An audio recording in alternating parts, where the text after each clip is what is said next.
Now we have talked about very important topic, distance and displacement. So the total length of the path traced by an object is called as distance, and the shortest distance between the starting point and the final point is called as the displacement. For this, let us take one example. Let us say that somebody moves from this point, I'm naming it as A to B through the path as shown in this figure. Then we will measure this distance through this path. So this total length is called as the distance. So we say that the total length of the path traced by an object is called as the distance, and the shortest distance between the initial and the final point is called as the displacement, and it will be taken along a particular direction. So here the straight line joining A and B is called as a displacement, and it will be directed towards a particular direction. Now we have to talk about the similarities and differences between distance and displacement. So the first similarity is the unit. So unit of distance is meter, and a unit of displacement is also meter. I'm talking about the SI unit.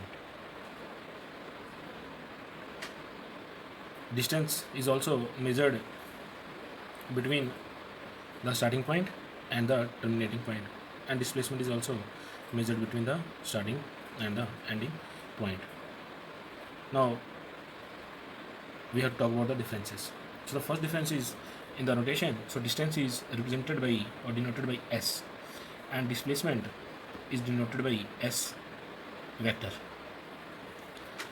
So this is scalar quantity and displacement is a vector quantity. Now some other differences. This distance depend upon the path traced by the object in moving from point A to point B, and this does not depend on the path. So displacement does not depend on the path. It depends only on the initial point and the final point. Now looking at this diagram, we can clearly observe this. The displacement is, or the magnitude of the displacement is smaller than the total length of the path. So most of the times the distance will be greater than the displacement. So we can also say that the magnitude of displacement can never be greater than the distance traveled by the body. The displacement can also be zero. So for this, let us take one more example. I'm saying that some object move from point A, it travels along a circular path of radius r, and it returns back to its initial point. Then the total distance traced by the object, distance will be equal to 2 pi r. So distance will be equal to 2 pi r, where 2 pi r is the circumference of the circle, whereas displacement will be equal to 0. Displacement will be equal to 0, since there is no difference between the initial and the final point. Further, the displacement may be negative also. For this, let us take another example. I'm saying that the body starts from A, it moves towards right, or we can say that it moves towards east. And for the time being, I'm taking the unit as x unit. The body moves from A to B through x units towards east.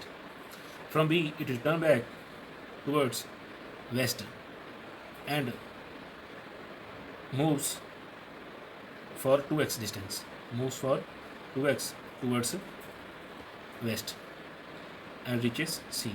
So this was the starting point, A was the starting point, and C is the final or terminating point. So now in this case, the distance is equal to x plus 2x. So distance is equal to 3x unit. Now what about displacement? So displacement is the distance or the shorter distance between A and C. So looking at this AC will be equal to x unit. But in vector notation, I have taken AB as positive. So if I'm taking AB as positive, then from A to C it will be negative. Means I'm saying that if I'm moving towards east, then it will be taken as positive, and if I'm moving towards west, then it will be taken as negative. So the object finally is at x units towards my left. So displacement will be equal to minus x unit west. So in this case, displacement is negative. Now let us take one more example. I am saying that some body moves 4 units towards east. 4 units towards east, and from here it turns towards north and moves for 3 meter or 3 kilometer, or I'm saying that it moves for 3 units towards north. You may be already aware about the directions, or we can represent the 4 directions by this Cartesian system, where I'm taking right as the east, then this will be north. So if someone facing towards east, then left will be the north, and opposite to east is west, and opposite to north is south. So now in this case, the distance will be equal to 4 unit plus 3 units, so distance will be equal to 7 meter. Whereas displacement, so the magnitude of displacement will be equal to, I am representing the terminating point as C, then the displacement will be AC.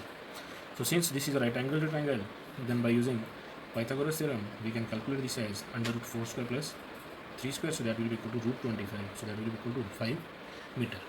So the magnitude is 5 meter. Now we have to talk about the direction. So for direction, we can take the angle. Let us take this angle as theta. So I'm taking for direction the angle between the initial and the final point as theta, and the position is making an angle theta with the east, or we can say that the direction is due north from east. So but the value will be equal to tan theta. So in trigonometry we already know that tan theta is equal to perpendicular over base, so here it will be equal to 3 over 4. So angle will be equal to tan inverse of 3 over 4, or by using the trigonometric tables we get it as 36.9 degrees. So therefore we say that displacement is equal to 5 meter and 36.9 degree due north from east.